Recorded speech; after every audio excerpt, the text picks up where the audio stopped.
ابتدان بھی میں نے کچھ اپنی معروضات پیش کی تھی. حضرت علامہ احمد نوید صاحب کی یہ محبت ہے, انہوں نے دوبارہ مجھے حکم دیا اور میرے لیے سعادت ہے کہ آج پھر ہم تمام ساتھی اسی محبت کے ساتھ پھر بیٹھے ہیں اور آقا مدنی تاجدار کی بارگاہ میں اپنی عقیدتوں کا اظہار کریں. میرے دوستو, یہ نہ سمجھنا یہ لمحات کیسے ہیں, یہ سوچو کہ جس کی یاد کے لیے بیٹھے ہیں, جس کے ذکر میں آنے کے لیے بیٹھے ہیں اور جس کے ذکر کرنے کے لیے ہم بےتاب ہیں, وہ سارے جہانوں کا فیض اسی کے صدقے سے مل رہا ہے.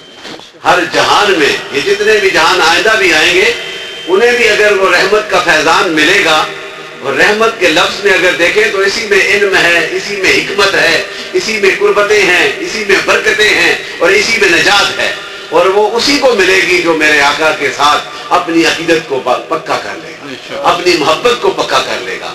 اور جس طرح میں نے پہلے کہا, یہ سرکار کی برکات کا صدقہ ہے, یہ سرکار کی محبتوں کا صدقہ ہے. جو بیٹھتے ہیں سننے والے وہ بھی برکت والے ہیں, اور جو بولتے ہیں وہ بھی برکت والے ہیں. اور ایک صحابی حضور کے آپ آئے تو حضور سے گزارش کی, یا رسول اللہ کہ رمضان کی راتوں میں میرا گاؤں ذرا دور ہے, تو وہاں سے میں روز نہیں آ سکتا اور آپ کی محفل میں نہیں بیٹھ سکتا, آپ کی وہ برکات کو حاصل نہیں کر سکتا. تو میرے آقا نے کہا کہ جس رات تو آئے گا, تو مجھے لیلۃ القدر کب نصیب ہوگی؟ تو میرے آقا نے کہا کہ تو آج آیا ہے, آج 23ویں رمضان ہے, آج میری محفل میں بیٹھا ہے, تیرے لیے آج ہی لیلۃ القدر. نعرہ تکبیر, نعرہ رسالت. یہ سننے والے بھی بڑی عظمت والے ہوتے ہیں. محفل سجتی ہی سننے والوں کے دلوں میں محبت ہوگی تو بولنے والے کے دل میں بھی جذبہ اور پیدا ہو جائے. تو میرے دوستو, یہ سرکار کی محفل ہے, اور سرکار کے میریکلز, ان معجزات کے حوالے سے میں نے حضرت قتادہ کا جو وہ سنایا, میرے ذہن میں ایک اور بات آئی, اور یہ بھی حدیث ہے بخاری شریف کی حدیث کا, اسی کا مفہوم ہے کہ حضور آقا مدنی تاجدار نور مجسم جو ہے صلح حدیبیہ میں جب آپ گئے تو وہاں پہ پڑاؤ ڈالا تھا, تو اسی اثناء میں کافی اصحابی تھے, کافی حضور کے غلام بیٹھے, تو پانی کی کمی ہو گئی. تو پانی کی کمی ہوئی تو صحابی جو تھے وہ ان میں سے حضور کی بارگاہ میں آئے, اور ان کا یہ ایمان تھا کہ آج پانی کی کمی پوری ہوگی تو حضور کی نسبت کے صدقے سے, یہ ایمان تھا. تو حضور کی بارگاہ میں حاضر ہوئے اور کہنے لگے, یا رسول اللہ صلی اللہ علیہ وسلم کہ یہ پانی جو آپ کے پاس ہے یہی پانی ہے, باقی پورے قافلے میں کہیں پانی نہیں, پانی پینے کے لیے بھی نہیں, وضو بھی کرنا ہے, پینا بھی ہے, تو حضور کی نظر کرم فرما دیں. اور ان کا ایمان تھا کہ سرکار نظر کرم فرمائیں گے تو پانی بھی ملے گا اور روح کی تسکین بھی حاصل ہوگی.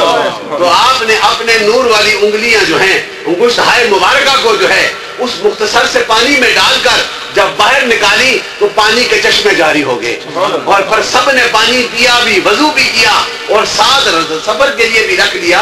تو پوچھتے ہیں صحابی کہ کتنے تھے؟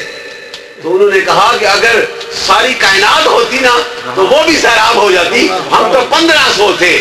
وہ سرکار کی کرم کی عطا بھی کہ 1500 نے پانی پیا بھی اور پھر پانی ساتھ بھی رکھ لیا. تو اس پہ جو ہے شیخ سرہندی حضرت مجد الافسانی جو ہیں, جو نقشبندیوں کے سردار برصغیر پاک و ہند میں, جنہوں نے ذکر اللہ کی صداؤں کو بلند کیا ہے. اس وقت اکبر نے دین الہی چلایا تھا, اور اس کے سامنے حق کا نعرہ بلند کرنے والے حضرت شیخ سرہندی جو ہیں وہ حاشیہ لکھتے ہیں کہ یہ پانی جو ہے, پانی پہاڑیوں میں گرم ہوتا ہے اور فرق بھی ہوتا ہے. آب زمزم جو ہے وہ بھی پانی ہے, اور اس کا روٹ اور منبع جو ہے وہ زمین ہے. آب کوثر جو ہمیں ملے گا, ان غلاموں کو عطا کیا جائے گا, ان کی پیاسوں کو بجھایا جائے گا, وہ بھی پانی ہے, اور اس کا مرکز جو ہے وہ جنت ہے. اور جو پانی میری آقا کی انگلیوں سے نکلا ہے, یہ اس کا مرکز و مابع جو ہے وہ وجود مصطفیٰ کریم. نعرہ تکبیر, نعرہ رسالت. وہ آقا کا وجود پاک ہے, اور جو آقا کے وجود کے ساتھ جس चीज की निस्बत अल्लाह हो जाती है वो आला और अरफा हो जाता है। इसलिए जो पानी सरकार की उंगलियों से निकला है वो पानी की अजमत ये है कि वो आबे जमजम से भी आला है, वो आबे कौसर से भी आला है, इसलिए कि उसका मकाम जो है वो आका मदनी ताइदार नूर मुजस्सम सल्लम का नूर मुजस्सम का वो पाक जिस्म पाक है। और मेरे दोस्तों जो सरकार के जिस्म से लग जाए उसका क्या मकाम, क्या अजमतें हैं, और यही वो सूफिया हैं, यही वो अहलुल्लाह हैं। देखिए आज ये महफिल सजी और मुझे खुशी है हजरत अल्लामा अमर नवीर साहब ने जिस तरह इन बच्चों के दिलों में ये तड़प पैदा की है, ये सरकार की मोहब्बत का फैजान है। और मेरे दोस्तों इनके सीने में तड़प है तो ये सूफिया की नजर करम है। तो मौला करीम हमें उन सूफिया के साथ बैठने की तौफीक अता फरमाए जो सिद्ध के दिल के साथ आका मदनी ताइदार की मोहब्बतों का पैगाम देते हैं। और उन्हीं में से चंद सूफिया का तज़किरा करना चाहता हूँ। हजरत इब्राहिम अदम जो थे वो भी बड़े वक्त के बुखारा के बादशाह थे, ज़ाहिरी तौर पर बादशाह थी उनकी, लेकिन जब अंदर की दुनिया आबाद हुई तो ज़ाहिर की बादशाह को ठोकर लगा दी, क्योंकि उनके दिल में सरकार की मोहब्बत आबाद हो चुकी थी, अल्लाह ताला के जिक्र के जलवे उनके सीने में आबाद हो चुके थे। तो एक दफा जो है गोदरी सी रहे थे, दरियाई चीखू तारीख में लिखा है, चीखू दो दरिया है और दोनों के मुख्तलिफ रंग, उनके जो जहाँ पे वो मिलते हैं वहां पे बैठकर गोदरी सी रहे होते हैं। तो एक लकड़हारा गुजरता है, जब उसने देखा कि ये इब्राहिम अदम बैठा है, ये तो हमारा बादशाह बैठा हुआ है, जब करीब आया तो कहने लगा आप तो इब्राहिम अदम हैं। तो कहा मैं बेशक इब्राहिम अदम हूँ, आप तो बुखारा के बादशाह हैं, अब इस हालत में कैसे बैठे हैं, गोदड़ी सी रहे हैं। उन्हें कहा कि तुम्हें क्या पता ये मार्फत के क्या मकाम होते हैं, जिसे हकीकत की नजर मिल जाए वो अटेन द रियलिटी, जो हकीकत को पहचान लेता है वो दुनिया के मामूलात से फिर दूर हो जाता है।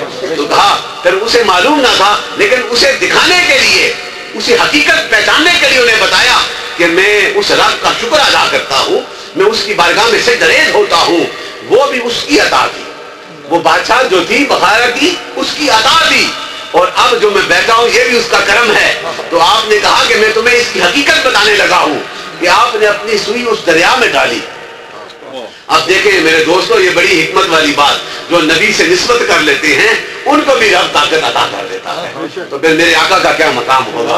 आपने सुई डाली और हुक्म दिया मछलियों को कि मेरी सुई वापस ले आओ, तो वो दरिया की मछलियां जो है मुख्तलिफ सुइयां उठाए बाहर आ गई, और आपने अपनी सुई को पहचान कर उसे ले लिया। इस आलम, इस हरकत, इस मंजर को देख कर जो है वो हैरान हुआ। उन्हें कहा हैरान होने की बात नहीं, वो भी उसकी अता थी, ये उसकी रजा है। जहाँ उसकी रजा आती है अताएं पीछे रह जाती हैं।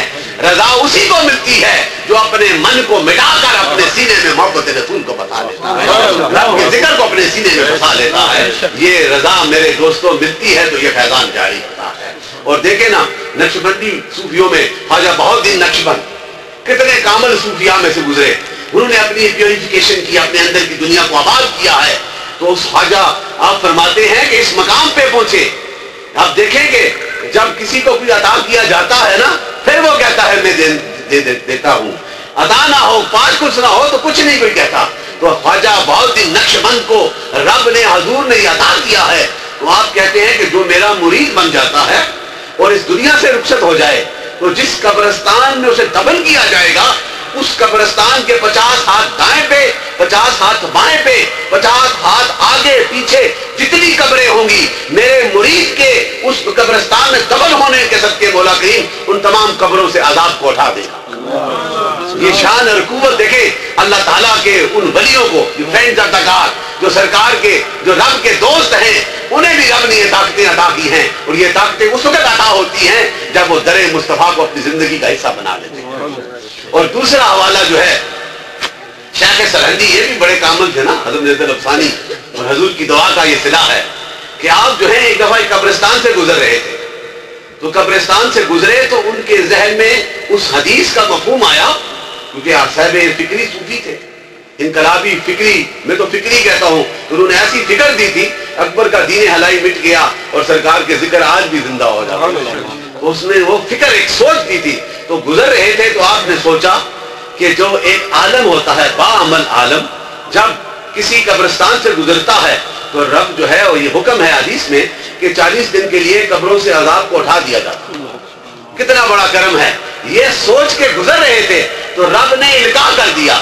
इल्का के मानी कि उनके दिल में فرشتے بولتے ہیں نا جب، القاء عربی میں یہ کہتے ہیں کہ وہ بندہ بولتا ہے، حقیقتاً وہ فرشتے بول رہے ہوتے ہیں. یہ القاء کر دیا کہ اے مجدد الافسانی، جس قبرستان سے تو گزر رہا ہے، رب نے قیامت تک کے لیے عذاب کو اٹھا دیا. شان اللہ کے ان ولیوں کو ملی ہے تو آقا مدنی تاجدار کے در اقدس کی غلامی کے صدقے سے ملی ہے. تو میرے دوستو، ہم بھی انہی کے دیوانے ہیں.